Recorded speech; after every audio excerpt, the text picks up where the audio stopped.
The last page of her article begins with that blue box. Again, you should have taken note of it. It's a different color, it's in a box, it's sort of set aside, and so that should have caught your attention. This is a great use of support. Summary points. She goes back over and summarizes the main points of her argument. She restates some of them a little differently. Some of them, these are things that people should have gotten reading paragraphs, but just in case they didn't quite pick out what she was trying to say, she restates it very clearly. It's great because it comes at the end to reinforce what she's saying. What's in the summary points would be something that kind of typically would be in a closing paragraph, in a concluding paragraph where you sort of restate your main points. But what's nice is she puts it in this box, so one, it stands out. Two, she can write about it without having to write this sort of 8th grade sounding concluding paragraph with all of her concluding points sort of try to strung together, and it doesn't necessarily sound that great, but she just lists them here. So it's very easy to do, and it doesn't sound strange because it's just a list.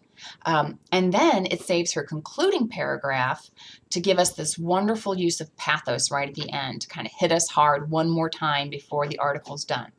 So the blue box, it's great support, nice and clear. The last paragraph is pathos.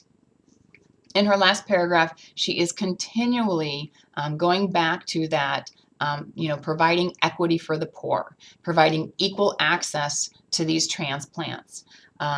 She says, it is appropriate that living donors, indigent or wealthy, share in the tangible benefits of their ethical concern for others. Not doing so, effectively restricting the disadvantaged, is unreasonably disingenuous. So again, talking about the equitable treatment for people, restricting the disadvantaged is unreasonably disingenuous. She's kind of pointing the finger at us, right, her audience, and she's saying, look, restricting the disadvantaged, which is what will happen, what is happening, and that if you don't do something, basically we are the ones restricting the disadvantaged, right? We need to do something about it. If we don't do something, we are restricting the disadvantaged, which makes us unreasonably disingenuous. We don't want to be unreasonably disingenuous. We're good people, right? We fight for the rights of other people. We want people to be treated well. So we don't want this to happen, which means we're going to support her. We're going to try to help her in her efforts to get this campaign for paying people for donating organs while they're still alive, right? So this is a wonderful way for her to wrap up and end her argument without some list of things that happened earlier. She gets to hit us with this wonderful pathos right at the very end. Now, right after that, you'll see in smaller print, it says, contributors and sources. ALF is an American academic transplant surgeon with 15 years experience in the specialty. She has 3 relatives with kidney failure, 2 of whom received kidney transplants, and has 1 relative who served as a live donor. Okay, so this is some more information about Friedman. Now, this can kind of go either way as far as how it's going to affect her audience. In some ways, we might think, wow, she really understands this topic because not only is she a surgeon, so she understands from that standpoint, but it says she has 3 relatives with kidney failure, 2 of whom received kidney transplants.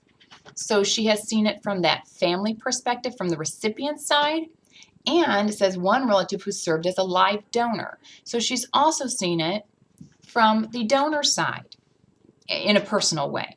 So she's been able to look at this situation, at this issue, from 3 very distinct vantage points.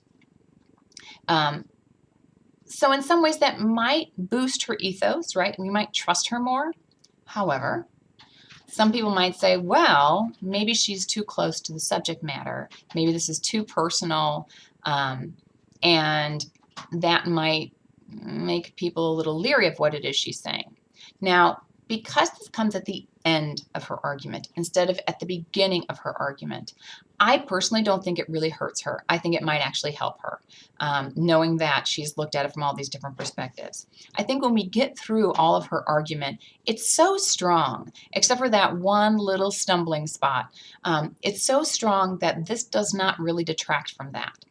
And then additionally, at the top of the next column, there's a little more personal information that says competing interests, ALF, Amy L. Friedman, is paid for transplanting organs from live donors. And so again, they're letting you know that there might be a conflict of interest here because she does get paid to transplant these organs. And so again, it's good that it comes at the end because we've already gone through a very good, strong argument.